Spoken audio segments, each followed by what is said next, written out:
Sunday night, October 15, 2023. Captain Dan Grider driving my boat here. I'm about to perform an autopilot experiment. I got to navigate underneath this bridge coming up right here. And I'm going to leave and let this thing run on GPS guided autopilot at 12 knots. So here goes.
Staying alive, even out there on the boat. Staying alive. November 15th, 2023. Dan Grider, probable cause. Glad to have you with us tonight. Just coming in off the lake. You know, it was Drew's birthday yesterday. He turned 27, so I want to say thank you to the Peugeot family up there in Nashville, Tennessee, and some of my music friends that helped us pull off a fabulous weekend on the lake. It's a houseboat extravaganza, and boy, did we have fun. So we went up there, me and Drew and Dylan and all the Peugeots. We stayed on the houseboat and did some fun stuff up there, played some music, and just got back. So that little opening sketch there that you just saw, kind of goofing around. Really, there is no autopilot on that boat. The actual captain was driving it from above, so I was just kind of having fun. Of that movie with Richard Dreyfuss and Bill, whatever his name was, from Saturday Night Live. What About Bob? One of my favorite movies from a long time ago. I'm going to have to go back and rewatch that thing now. Anyway, back with you. Sunday night, glad to have you with us. I know you're catching the title of this. It's not clickbait. The title, The AOPA Fatal.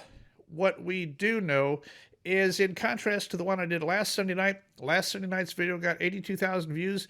It also got almost 1.2 million minutes watched in just 6 days. I take my videos down after about 6 days. 1.2 million minutes watched is huge.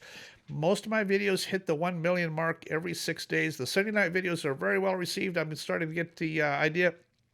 I also had 2,600 people in here in the live chat room last Sunday night. I'm looking right now to see how many we've got at the very beginning of this. Looks like we're crawling right through about 500 right now, which is kind of cool. Jump in there and let me know where you're calling from, where you're typing from. Also, if your dog has fleas or not. I wrote a song for dogs. My dog has fleas. It's only got a few notes to it, but I'll play that for you sometime.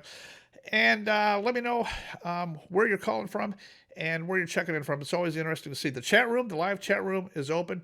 Glad to have you with us. The very end of this video, I'm going to include the footage. I did travel to Lake Placid, New York. The Richard McSpadden AOPA crash. Russ Francis and Richard McSpadden were killed in this plane crash October 1, just 15 days ago right now, and I'm going to include that footage and all that kind of stuff at the very end of that. Before we get to that, I'm going to do a few quick housekeeping announcements. First of all, November 9th, I'll be up at Bowling Green, Kentucky, EAA 1165. Here's the information for it. I'm going to put it on the screen right now. It's EAA 1165 Bowling Green. If you want to contact these guys, it's an evening function. We'll be up there. Not exactly sure what the deal is here, but I think it's dinner. And it's open to the public, open to anybody. If you're a pilot, don't have to be an EAA or a chapter member. I'd love to see you. Say hi, stop in there. It's a hangar evening dinner function up there. My kind of a deal. I'll probably have a banjo and probably have people start leaving early when I pull the banjo out is what normally happens. It's an AQP maneuver, an AQP scenario here, and we're going to talk about AQP. I travel around the country. I try to do at least one, maybe two of these per month, someplace, whenever I can. I don't charge any money. I take care of my own travel and all that kind of stuff. If you'd like to help me with my travel costs, even my trip to Lake Placid, all that's on me. All the stuff that I do, I take care of my own hot dogs, my own cheeseburgers, my own tacos when I'm on the road. I travel frugally. A lot of the traveling I do is via my 1996 Honda, so I don't spend a lot of money. If you'd like to help, here's some opportunities to help. I think you're going to enjoy this video because I did travel to Lake Placid, New York, and I don't know of anybody else that did. Of all those other channels out there making big money off their channels and selling advertising, I don't sell any advertising, and I took the time and trouble to travel this. I think you're going to find my results interesting at the very end of this. Here's the opportunities to help. I suggest, like a tip, some of you are really cheap tippers, $1 or $2 for a video if you enjoyed it and appreciate the effort that I took to get to the scene and get to the bottom of it and show you what you needed to show, especially on this AOPA one, is fascinating. I'm going to put that at the very end. Here's your opportunity: Zelle, PayPal, Cash App, Venmo. It's really easy, it's electronic, and it's totally safe, and I sure appreciate that. If you don't have $1 or $2, skip it. It's totally fine. I just hope you'll enjoy the video and stay safe and pay attention to what we're doing out here. The momentum is growing. My DTSB Super Fund is doing good. We have the works in progress to get DTSB to be an actual 501c3 with a board member and all that kind of stuff. It's in progress. I'm very, very happy with all that. I want to say thank you to everybody that's contributed to the DTSB Super Fund. Here's the page for that if you'd like to contribute. It's still open. You can still contribute to that, and we're still working on that. Now, let's get on to the most interesting things here for the evening. First of all, I'm going to go back and revisit very quickly the FedEx incident in Chattanooga. First of all, this is a FedEx airplane that stayed in the air about 90 minutes. It's a 40-minute flight from Chattanooga over to Memphis, Tennessee. It happens every night. Here's their schedule. Look at all these flights that go from Chattanooga to Memphis. It's a 757, made a takeoff, got in the air. I'm not going to armchair quarterback what was going on in alternate flaps, alternate gear, all those kind of things. All I can tell you is it looks kind of funny because they had 5 opportunities to declare an emergency and they didn't do it. They have firefighting, maintenance, and FedEx headquarters at Memphis. They could have got their freight to Memphis. They could have disabled on the runway and closed a runway over there in Memphis a lot better. I'm not really sure why they hung around Chattanooga, but my point here is that this airplane for sure ended up boxing themselves into a corner where at the very end, then they found out what the real deal was. The real deal is the gear is not down. They've done the alternate gear extension. They've expended all of their ideas, all of their energy, all of their fluid. Now they're out of time. They're out of jet fuel, and they're out of ideas. The only thing that they have left is a belly landing to a short runway at Chattanooga. They didn't even have enough fuel remaining to go to Atlanta and make a gear up landing on a long runway with better firefighting. They got backed into a corner. I'm not sure how, but the debrief off this is going to be interesting. I'm going to follow this one. Lots of opportunity for maybe constructive criticism. I'm not going to second guess the crew. I think the crew did a very nice job of belly landing it. My point is they flew around for 90 minutes trying to figure out that it wasn't going to work. And at the very end, at the end of the 90th minute, they were now committed to Chattanooga. Very short runway. They actually slid past the end. Fortunately, everybody got off the airplane. Nobody got hurt. But taking the 757 into Chattanooga at night on that short of a runway with no landing gear. Remember, just because the landing gear is not down doesn't mean it's going to stop faster. It just means you got no brakes. Boy, do you have no brakes. This thing is going to slide on its belly like a greased pig, and it does. There's no way to stop it. You got a little bit of aerodynamic help there at the very end, and that's about it. I think they did a nice job of flying VREF and first brake all the way in, and they did get it stopped, but it's only by the grace of God. That thing's going to stop when it wants to stop, and that's all I've got to say about the FedEx one. We're watching it. If you want to take a look at VAS Aviation, they've got a very nice dissertation and all the cockpit ATC information and all that stuff. Let's take a look at the next one. So for the month of October so far, which is the final quarter of 2023, the final quarter has started. The first 15 days of October, as far as I know, today is Sunday, October 15. As far as I know, we've had 8 fatals and a total of 14 deaths in America. General aviation fatals, and here they are. I'll put them on the screen here, and we'll talk about this more closely at the very end, because I've included the name of the AOPA one with a new acronym that you're not going to pay attention, that you're not going to understand here until I explain it all to you. And we'll get to that at the very end. The one I do want to talk about is 55162. This is a Cherokee 140. Believe it or not, this happened in Atlanta, just a few miles from my home. Tuesday night, 11:55 p.m., these two women were flying this Cherokee 140 coming in from Destin, going to Hartsfield, VFR at 4,500 when something happened. Now, the news has reported engine failure due to fuel starvation. I've looked at this. I'm not quite so sure I'm buying the fuel starvation. I think it got twisted on ATC. I haven't been able to find the ATC tape yet, but I did have direct communication with one of the female pilots on this airplane. It was not fuel starvation. So, yet to be seen. I'm sure there's going to be some questions on this, but from 4,500 feet, the point is, I want to give a gold star to these two women who, first of all, made a very bad decision to be out flying their Cherokee 140 single engine at midnight. Is not a good idea, but it's legal and normally under normal circumstances should be totally fine. When they had their engine failure, what did they do? This lady called me and she said she watches every one of my videos. She knew exactly what to do and she was not about to stall her airplane. This is her airplane. She owned it. She left the landing light on. She did not stall her airplane. She maintained min speed and she circled. She had her choice to dead stick this airplane into a neighborhood which was adjacent with street lights, houses, and lights in a lit neighborhood. She could dead stick it into a street, but she knew there's power lines, power poles, cars, utility boxes, cars, people. There's stuff everywhere. The odds of surviving that is probably zero. What did she elect to do? She elected to dead stick it into the top of the forest adjacent to this neighborhood, and she hit the tops of those trees at 50 miles an hour, full stall into the tops of the trees, and I went to that location and I found it. Here's my report from going to that location after I got back. After they'd cleaned everything up, I went back and looked at the tops of the trees and where she ended up. Let's check that out. So I finally made it. I'm kind of deep in the woods here. This is a tough one to figure out off of everything. Lots of conflicting stories on this, but the girls were alive and sitting on the forest floor just a few feet from the airplane.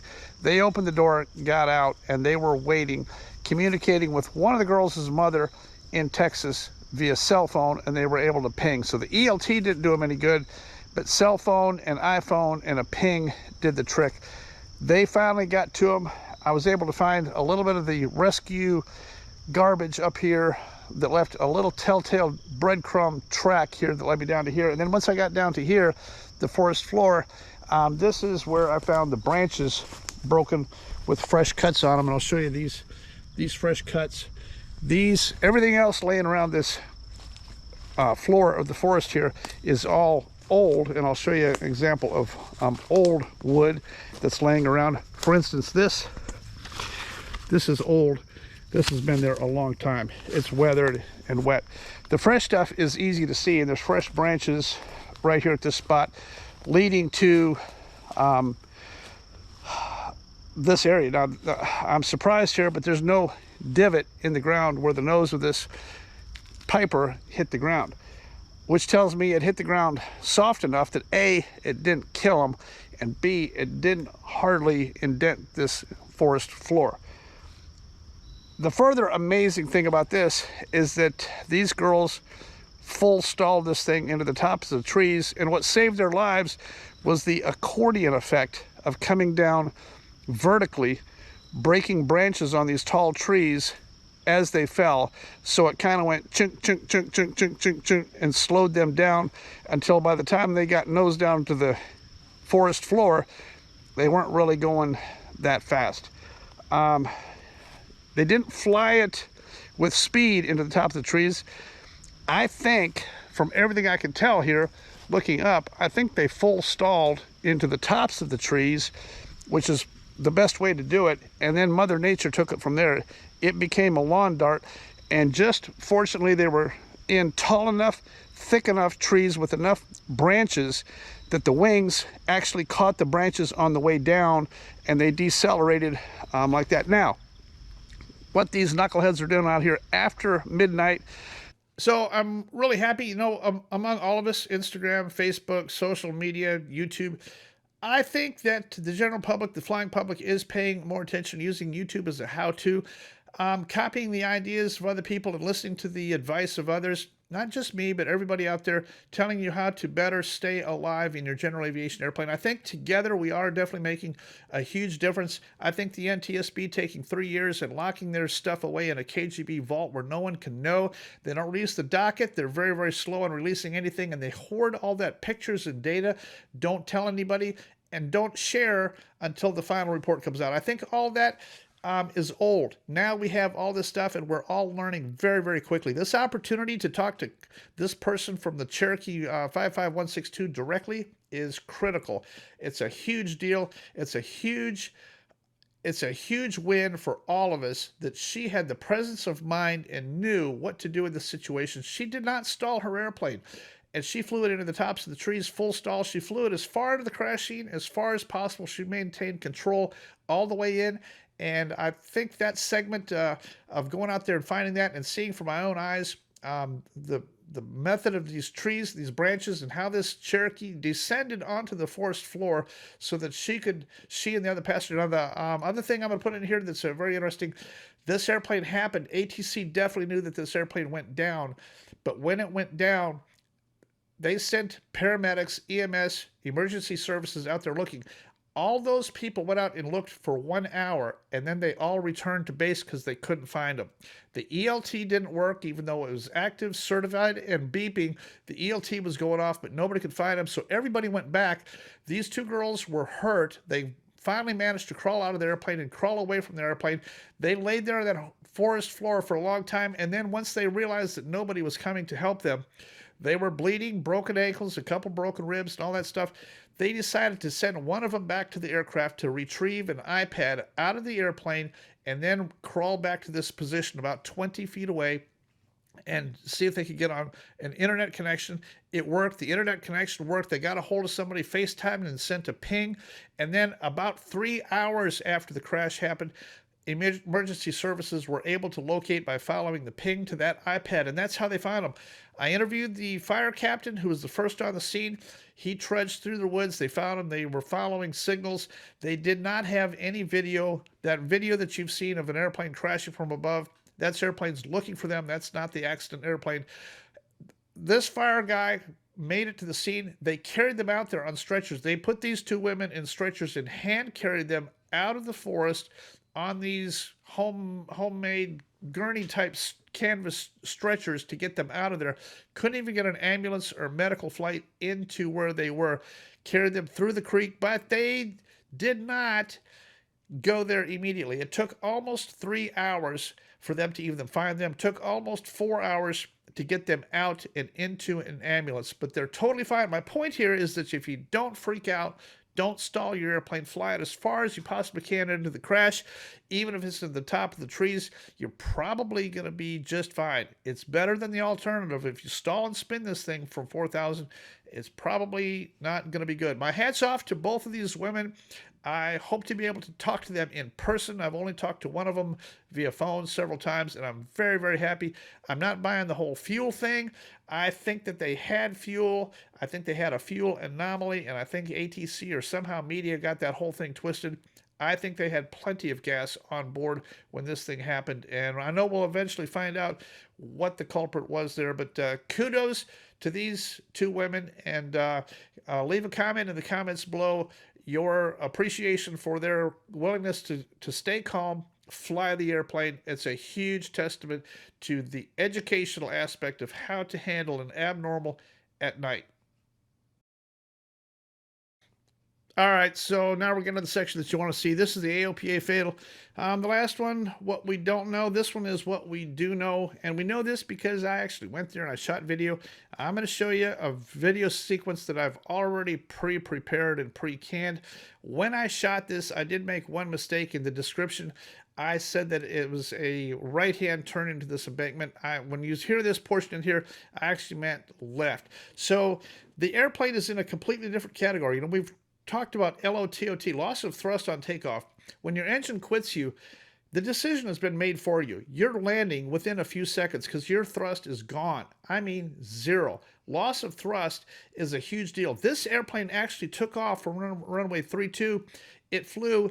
This is a formation takeoff. The Bonanza took off first, the Cardinal right behind it, and they made a takeoff. This had AOPA staff in 3 of the 4 positions. And they made this takeoff. The airplane flew a long ways runway heading. Now, Lake Placid, the town, is west-northwest of the runway.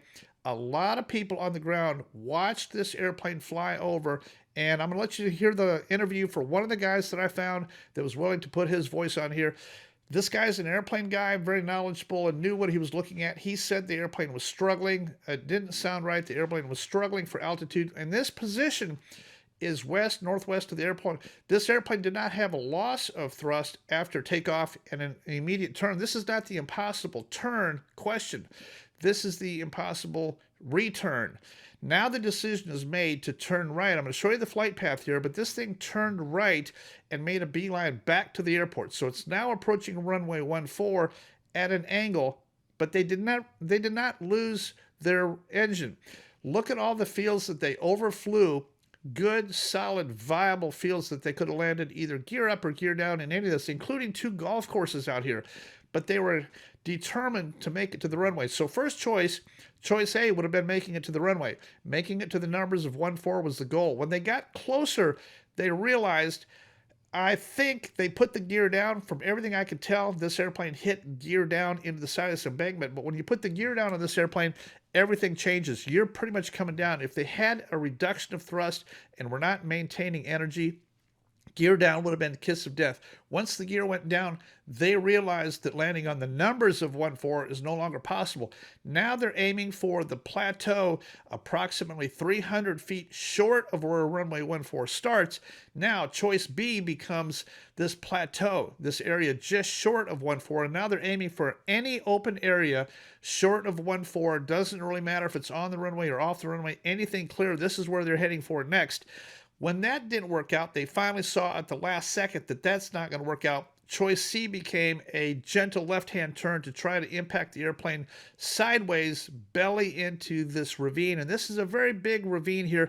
I'm going to show you the video now. I tried to be as respectful as I could. Many of you know that Richard McSpadden and I have batted heads over many concepts over the years.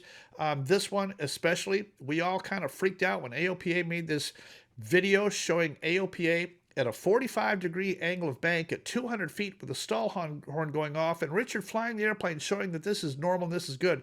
Remember, anything over 30 degrees below 1,000 feet is not a good idea. If you have to bank your airplane more than 30 degrees below 1,000 feet, you're a test pilot, and that is not approved. You have to do something better. You have to maintain DMMS, and remember, best glide, VG, and DMMS are 2 different numbers. Just because you have VG does not mean that you have stall protection. You need DMMS, which is good all the way up to and including 30 degrees angle of bank. So Richard and I obviously have butted heads over this over the years. I'm very sorry that he's gone, but he left a huge lesson for all of this because this one clearly shows what not to do. And ironically, this builds a new category. This is the AOPA maneuver, one I hadn't really totally thought of and wrapped my brain around prior to this. This is not loss of thrust on takeoff. This is a reduction of thrust on takeoff. This is probably an even more serious killer than the other one. This is an engine that's still producing enough thrust to lull you into thinking that you can get back to the runway. It's giving you just enough thrust to think that you got this and it's going to work and it's going to help you get back to the runway. They would be alive today if their engine had simply quit cold turkey and gone to zero. Then the decision would have been made for them. Let's watch this video clip. Here's me in Lake Placid. I already put this clip together, so it is what it is. Well, it took a little bit of doing, but we made it to the crash site. This is the Cardinal RG crash site. Couple interesting things here. I found a bunch of the wreckage here, but this airplane did not stall spin. This airplane hit short of the runway, gear down. The right main landing gear hit right over here in this spot right here, and then the nose and engine and firewall hit right here. Almost made it up this embankment, not very far below, but I don't think it stalled spun. These guys made a takeoff going this direction. They had their engine problem. Ground witnesses are telling me after takeoff, everybody on the ground heard it. It was a sick sounding engine. It wasn't right. They tried to turn around and they came back. They just about cleared the tops of these trees right here, took out the very tops of those trees and made it. But they hit brunt into this broad buildup. This is the buildup to the runway. Now, the problem that they had here, they flew their airplane as far to the crash scene as possible. They did not stall spin. They selected gear down and they didn't make it. The position that they were in, I'll show you on a map. Here's their map of their flight plan. Here's where they had the engine problem right here. When they tried to turn around, if they had gone for gear up on the runway, they probably would have made it. They obviously hit gear down into this side. The gear is too much drag. They hit almost wings level, brunt into the side of this hill right here. The nose and firewall impacted right here.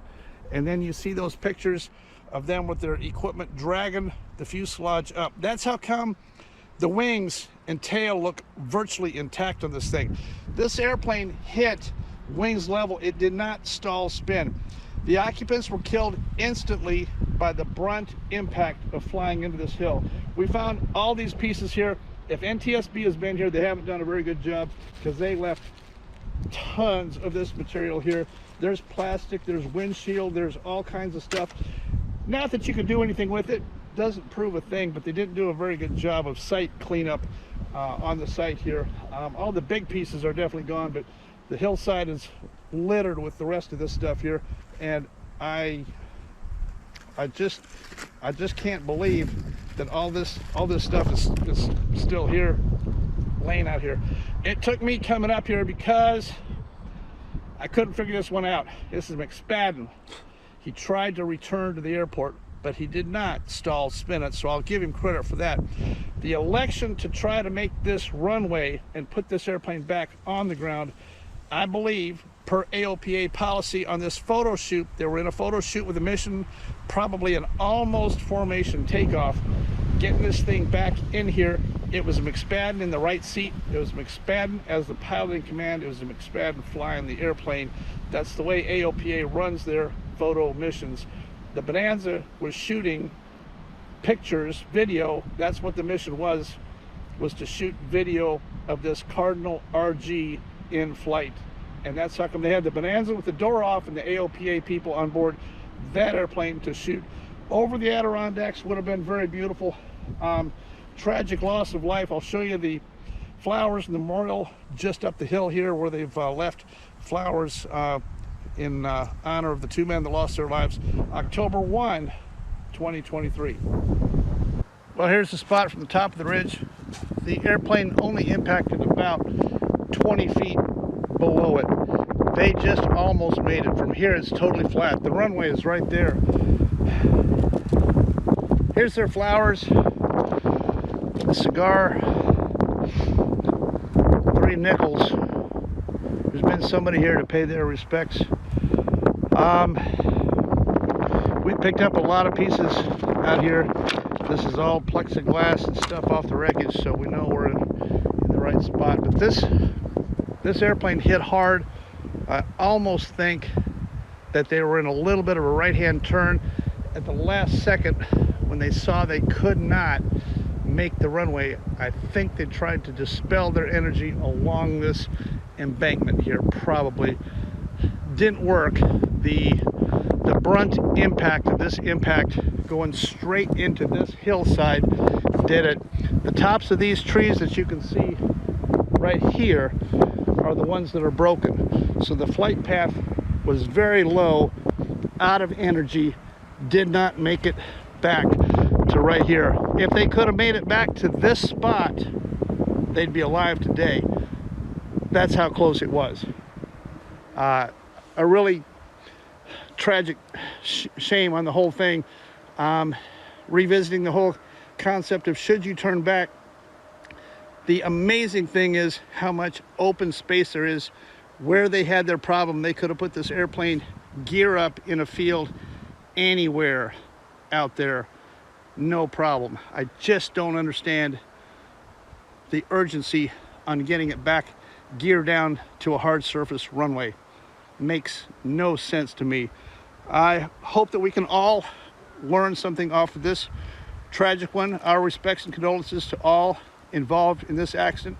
I came out here to figure this out because I think we all deserve to know exactly what happened out here and how these two guys died. Both of them fairly experienced. If that can happen to them, it can happen to you. I'm telling you, don't turn this thing around.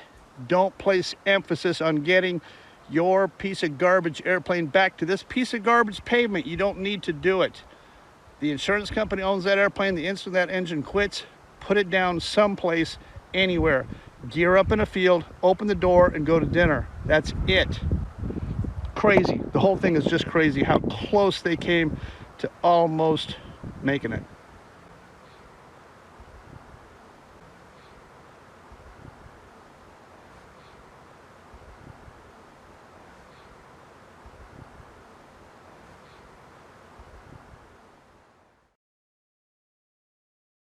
Now, I was there, I was able to talk to quite a few people and interview quite a few people.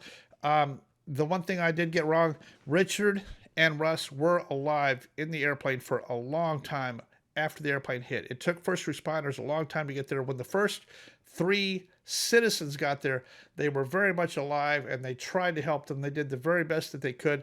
I'm not sure how long it took for the actual act of succumbing to occur, but they did not die instantly, and I got that wrong. When I made that report out there, I had not talked to the other people who made it to the airplane. They were trying to divert fuel, leaking fuel, off of those 2 gentlemen and keep it off of them, and yet they were afraid of the airplane burning and catching on fire and all that kind of thing.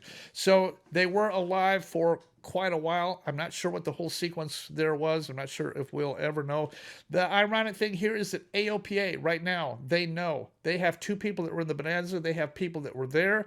They have people that know exactly what the story is here and what they did and who took off first.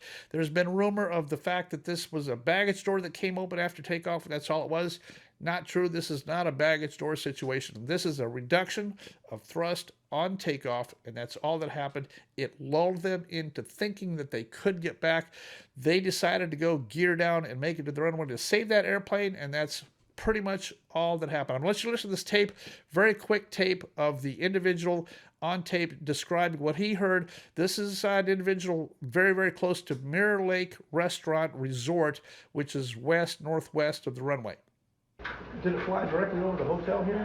It kind of was on an angle like this going this way, right. And I was on an aircraft carrier, and I realized that it was struggling to get up. Struggling? Yeah, and then it just disappeared. It just went, and then like a half hour later, we got a text of yeah, the kitchen. Yeah. What did the engine sound like? Did the engine not sound right? I didn't. I just noticed that the plane was struggling to get up. It was still trying to climb. Right. Going which direction, do you think? More northwest? I'm not from here. Oh, okay. I just moved here from Vermont. Oh, okay. So I was in the employee break lounge, so we were facing this way. Right. And the plane was going that way. Right. So it was still trying to climb. Right. Right. So you saw it before it tried to turn around and go back to the airport. Right. So I think it's crazy ironic of all the people that have made videos and made money and sold videos and sold advertising on this for financial gain, including Blanco. And Blanco's look at Blanco's video. Put this video out. Now Blanco makes about $3,000 per video, so he made his $3,000 off this, but he did not even get the location correct. Here's Blanco's video that he put up here. He got the wrong end of the runway. He did not take the time to figure this out or even consider himself going to this location. Here's Blanco's video describing the location of this accident. 180 degrees, completely wrong. Unfortunately, here at Lake Placid Airport, the accident aircraft was found right here in this rather steep bluff off the end of this runway. It's about a 4,000-foot long runway, trying to make it back to the airport. And here at the Lake Placid News, they show the aircraft off the end of the runway as they were attempting to return to the runway, go in that direction. I'll have a further update on this. This is a preliminary one. I got to make this kind of quick because we're just coming in off the lake and a birthday celebration, all that kind of stuff. So I'm trying to get everything wrapped up here and done in time for tonight's video. Let me zoom through the 8 fatals for the month of October. I'll put them on the screen here right now and show you those. So first on the list, I'll show you 545 Papa Zulu. We've already talked about that. 56 Delta Victor. That is the Carbon Cub in out in Washington. I've got it labeled idiot. I've got further video to do on this. This guy, Dooley, man, my file folder is thick on this. I'm going to have to do a standalone Dooley video because the whole file folder is completely thick. I'm completely surprised that he has made it alive this far and Darwin has not taken him out prior to this. Next on the list is November 7153 Romeo. That's the PA-28 we talked about in Utah. 4 people on there. Doug Larson, 47 years old, put 4 people. Overweight, night takeoff from Moab, and it did not work. 8360 Kilo, that's the PA-44 Seminole out in Oregon. Michelle Cavallati, age 22, which Michelle, I believe that's still a male, even though it's got the name Michelle. Probably stall practice, VMC demo practice, single engine something, but they spun this airplane, didn't know how to get it out of a spin is kind of what it looks like.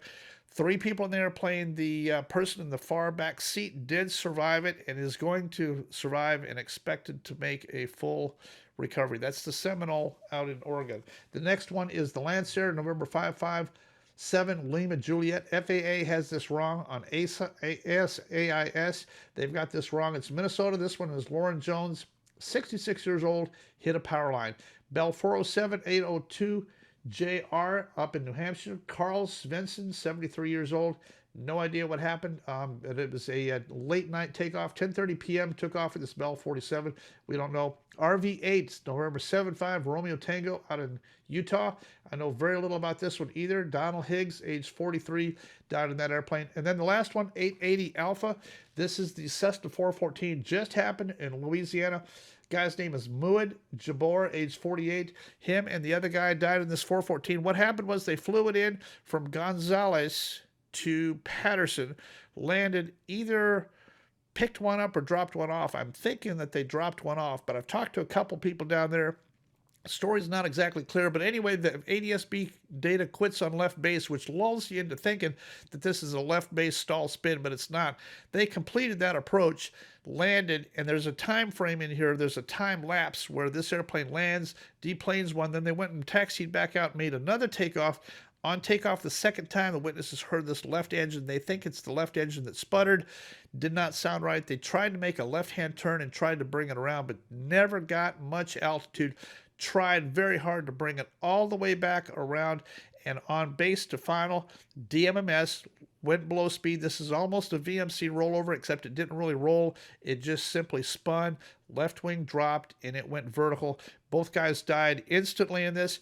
This one would have been survivable. Close both throttles and land it straight ahead, gear up into a cane field. They'd be alive today. Yes, it would damage the airplane, but look at the damage they did already. It's crazy to try to get this airplane back to the runway service, gear down onto this thing, and it's just not good. But that's what happened on that one. So that's our 8 for the month of October. I hope that you'll stay alive out there. I hope you'll pay attention to these, maybe alter your philosophy, your way of thinking on these things, try to do a better job of staying alive. I want to say thanks for jumping in here in the chat room with us here tonight. I'm going to try to get this video up and on the air for my tiny little itty bitty fledgling YouTube channel. Dan Grider, Probable Cause.